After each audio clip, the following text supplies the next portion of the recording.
A Parabox is a great way to look at and analyze multidimensional data. Let's see how it works. In this case, we're looking at a portfolio of mutual funds, and the first page of this dashboard has some summary statistics and views. Looking at the top right chart, there shows that there's 1,800 funds in this portfolio. They're spread across 7 fund categories. The list of all the funds appears at the bottom, and there's a pie chart on the left that shows them sized by total dollars invested by fund category. So, for example, this growth fund is the biggest part of the pie. It represents 39% of the total. So from this, we can learn something about this portfolio.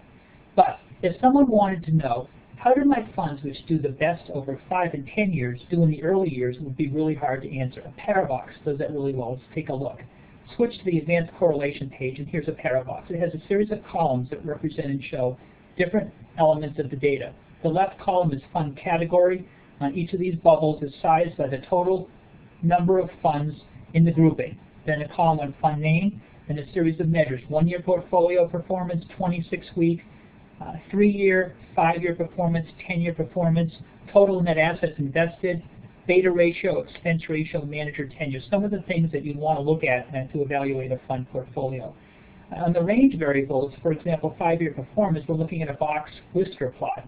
The center of this is the median of the distribution, which shows 5.15% is the median performance over 5 years. This first box goes from the 25th to the 75th percentage of the distribution, and this goes from the 5th to the 95th. So at the top are the very, very top performers, the bottom are the dog performers.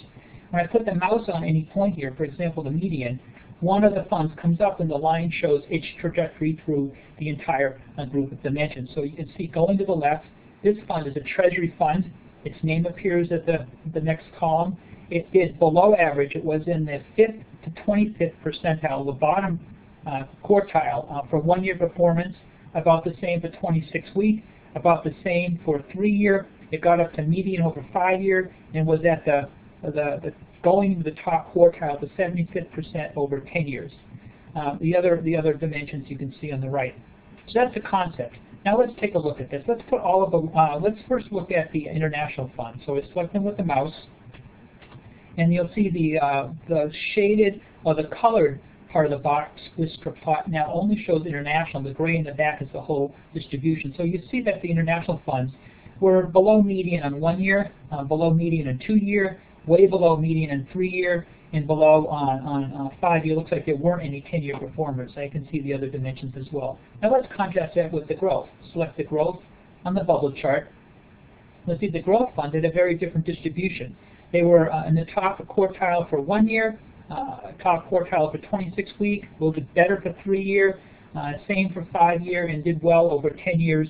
So you can see over here they had a long management tenure and the beta ratio. So you get a sense that these two funds are quite different. Now let's look at the question we started out. Let's pick the top 10-year and also 5-year performers and see what they look like. I'm going to go to the bottom here and turn on all the lines. So I'm going to show all of the individual fund trajectories to this chart, which is a little overwhelming at the beginning, but once I make a selection, it will drop down. So I go to the top, I grab the top of the 10-year distribution with the mouse. So I made a selection for the funds that have done best over 10 years. I'm going to now change my selection, so I'm going to intersect select and select. I'm going to grab the ones that did the best over 10 years and also over 5 years. So I'm grabbing the very best long-term performers here. Now the color will come off everything else. Now quickly see that they did okay on 1 year, above average but not great, a little bit better on 26-week, even better on 3 year, and so forth. So I see, if you looked at these over the first year, you might not have seen them coming through as well. I also see they all came from growth and small cap. That on the net asset positions, they're above average, but none of the big invested positions were in this grouping. Beta ratio, they're above average, but not real high. Expense ratio, they're actually a little bit lower, which is really good for these top performers. In manager tenure, I see that these funds generally were way up in the top quartile for management tenure, but there are 3 exceptions which were really short. So that's a really quick way to get a feeling for these top performers over time. Now let's go back to the asset allocation page.